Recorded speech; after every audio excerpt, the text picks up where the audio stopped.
All right, so this is week 2, day 2. Kara's just warming up here. We really want just a general warm up with, you can see there's some glute activation and, oh yeah, some balance work. And then again, just because this is overhead press day, we really just want to get that posture down and just kind of get that core engagement.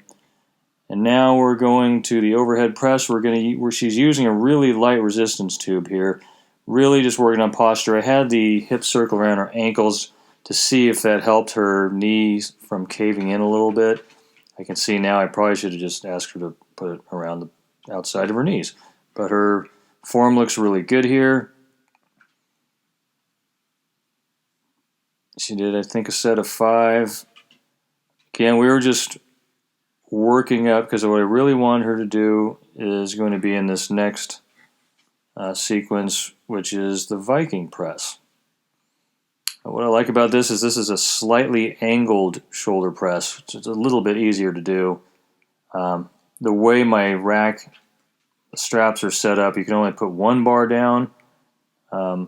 Normally, this homemade, or I should say DIY setup, you would be using 2 barbells. But that's good because it makes her stabilize a little bit more on one side. And we're not going to really be using a whole lot of weight. I'm not maxing her out or anything. I'm just throwing her different variations of overhead press movements and just seeing how this one upper body day and one lower body day a week with some conditioning thrown in is working out. So you can see right there, getting her to lean in under the bar. Here's from a different angle. You can see the plates at the other side form a hinge. Her head still, I asked her to look straight ahead here because she kind of wants to look at the bar, which totally makes sense. 3 reps on each side, trying to get her to not lean in too soon under the weight as she locks it out overhead. And again, just reinforcing, building up her lifts from the ground up. So first thing is get her feet set. Make sure that she's really getting she's squeezing the ground with her feet. And then breathing and bracing. This time she's got it good, just staring straight ahead. Now leaning in just right at the top. And she can do 1 more rep here. And then she's going to do a circuit. So here we went with a little bit heavier, a little bit more ungainly weight with this bag of mulch. I don't know how much it weighs. But she has a really good... she's got really good technique here.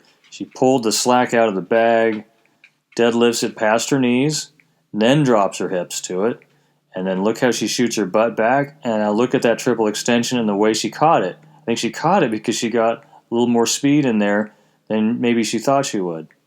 And again, she's leaning back a little bit, just keeping her abs and butt tensed. And then she's going to set the bag down onto the makeshift sled here. Then she's racing as if she's training for a competition, racing to get back to the start. And now she's going to pick up, this is our sandbag. I named her Fiona because Fiona weighs just about a pound more than our pug Fiona. But again, look at the way she's lapping that. She's getting better at it.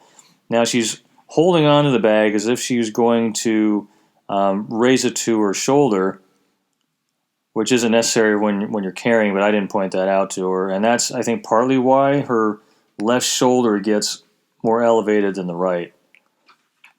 But at any rate, now she's dragging more weight than she has previously. She's got that mulch and Fiona dragging that back. It was a hot day, and again, she only had a day of recovery from her lower body session.